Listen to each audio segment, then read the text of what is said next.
car stalls out, your boyfriend gets out, he's trying to check under the hood to figure out what's going on, and then you look over, and there you see coming across this expansive, dark field, you see these figures moving in your direction. And then they're coming towards your car. That would be nightmare fuel. That'd be really terrifying.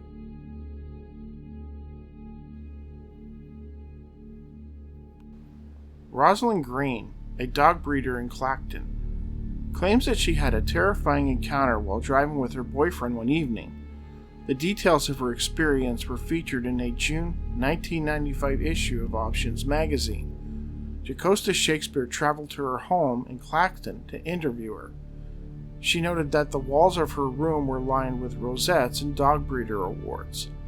Her mother, in the next room, a seafront entertainer, was practicing golden oldies on the piano. To Jocasta, Rosalind, or Ross as she preferred to be called, seemed like an exceptionally ordinary person. Even her choice of dress, a black sweater and some trousers, seemed all too normal. Nothing remarkable stood out, except for one thing, an experience she had back in 1990. An experience that changed her life forever. An experience that most people would dismiss out of hand.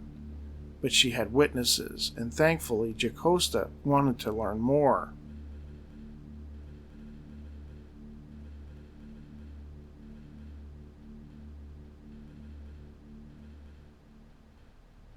It was 1990. Rosalind and her then-boyfriend Philip were driving from their home in Clacton to visit his family in Corby, something they had done numerous times. Ross was behind the wheel. It usually takes 2.5 hours to get there, so we planned to stop in Sudbury at a burger bar. It was late summer. We hit Sudbury at about 8 p.m., just as it was getting dark. A relaxing night drive in the summer, windows rolled down, talking and listening to some music. What a great way to spend an evening. Well, that was about to change. As we drove under some electric cables, a huge horseshoe of bright lights appeared overhead. The whole landscape went into a negative effect of blues and dark greens. I was gawping out the window. Philip saw it too. Then it came from behind us, tracking us, matching our speed. About 50 feet up in the air, coasting along. I was scared and excited, Ross admitted. Suddenly the car did something neither of them expected. It stalled out right there on the road. They assumed it had run out of petrol, though they both found this odd as they had filled the tank prior to leaving. Philip quickly jumped out of the car and raised the hood to have a look. He simply wanted to get out of there. Apparently this was not to be.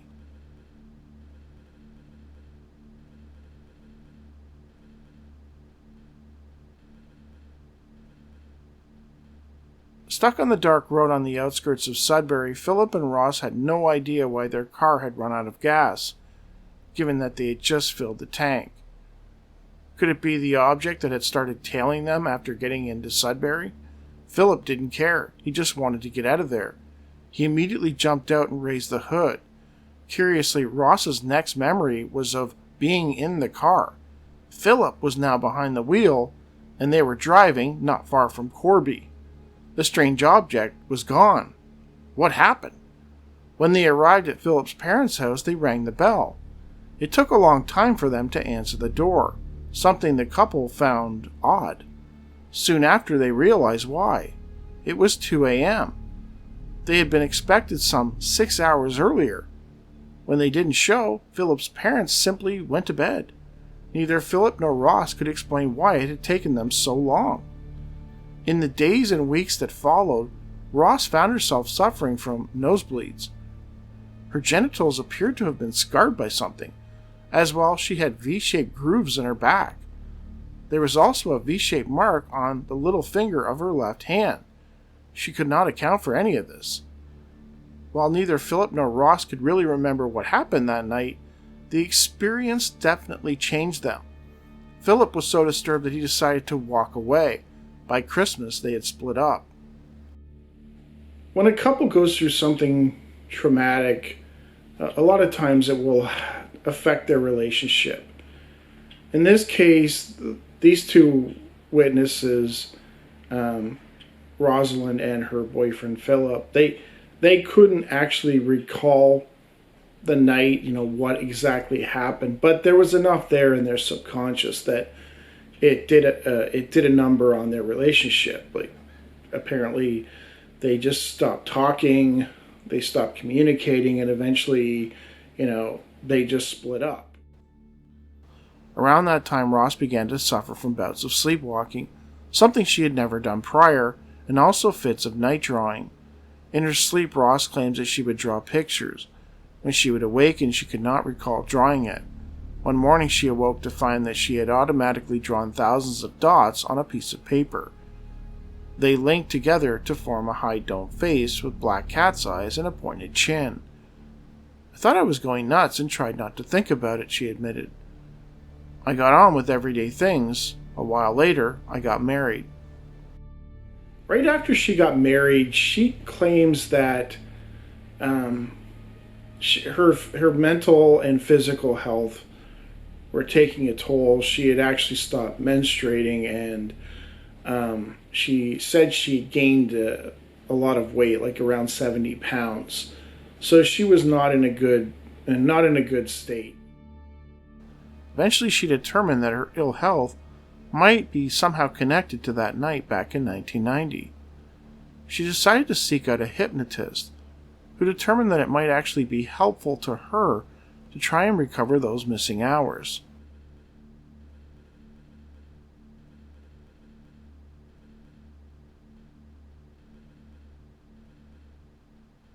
After years of ill health and mental strain, Ross decided it was time to get hypnotized.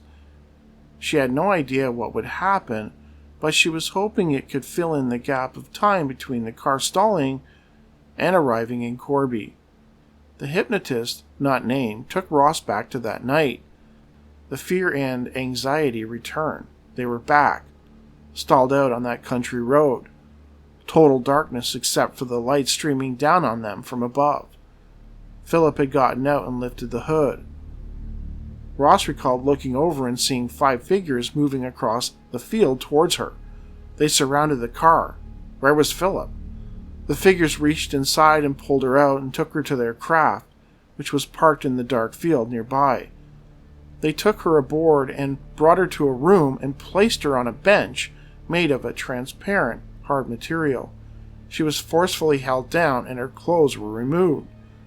They started giving her an internal examination.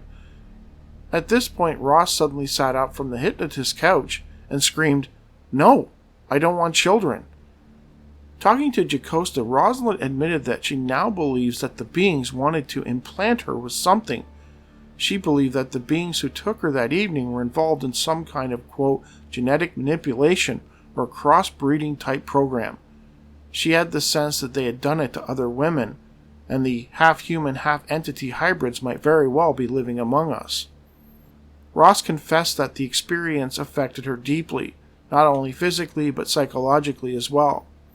She noted that she developed a sudden distrust of men, and any desire to be intimate with another person seemed to decline in the years following. Ross also developed a fear of pregnancy, and despite being married for 2 years, she remained celibate. None of this she could explain. It all seemed to tie back to that night. "I feel invaded," she admitted. Around the time of the Jocasta interview, Ross would learn from her personal doctor that she would never be able to have children.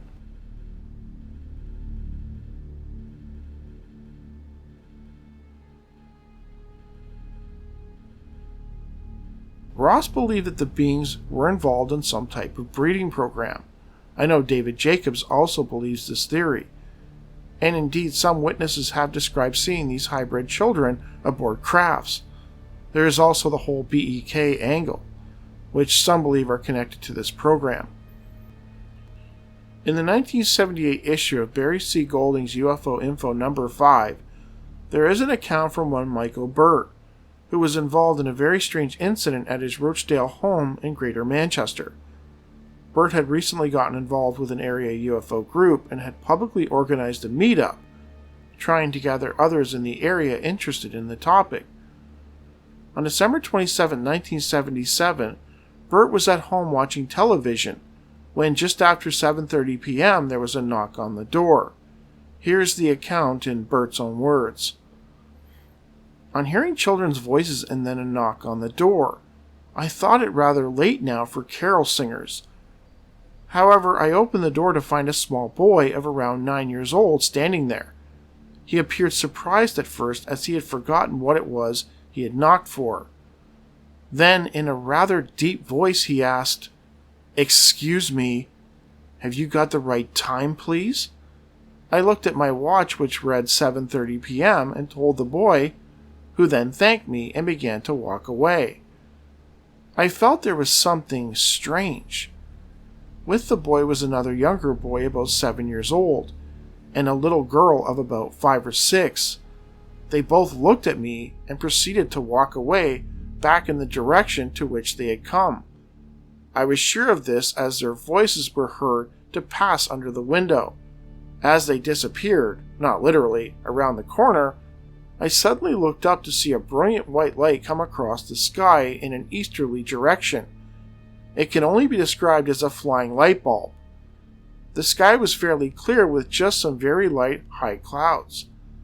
The object was well below the cloud, very low in fact, and after about 10 seconds in view, the object just vanished as if switched off.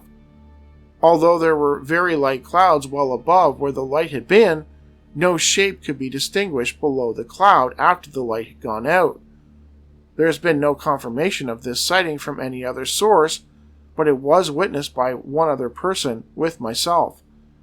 I will never understand what compelled me to stand at the door, what must have been 2 or 3 minutes from the time I answered the door to sighting the object.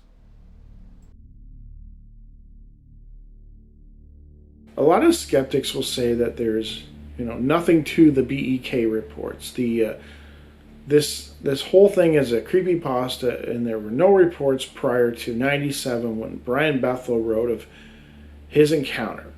But this is a 1978 newsletter. It was released in 1978, and there is a report in that newsletter in which this guy claims that, late at night, he was, there was somebody knocked on the door, he opened the door, and there were like 3 kids standing there, 3 children. And they asked him for something, and he said there was something very strange about these kids. And he got spooked by them. He doesn't describe their eyes, but I don't know if their eyes were normal, or because it was dark, he just couldn't get a good look at them, or maybe they were dark and he just didn't want to go that far and mention that. But because at the time, I don't even know, was Brian Bethel even alive at that time? But the idea of a black-eyed kid coming to your door in 1978 was probably, or I guess this happened in 77, but it would have been too fantastical. So he probably didn't mention that if they did have dark eyes. It's possible they were just normal kids and it was just a weird thing that happened, but he didn't think so. The fact that there was this weird object that he observed right after they left, it's weird.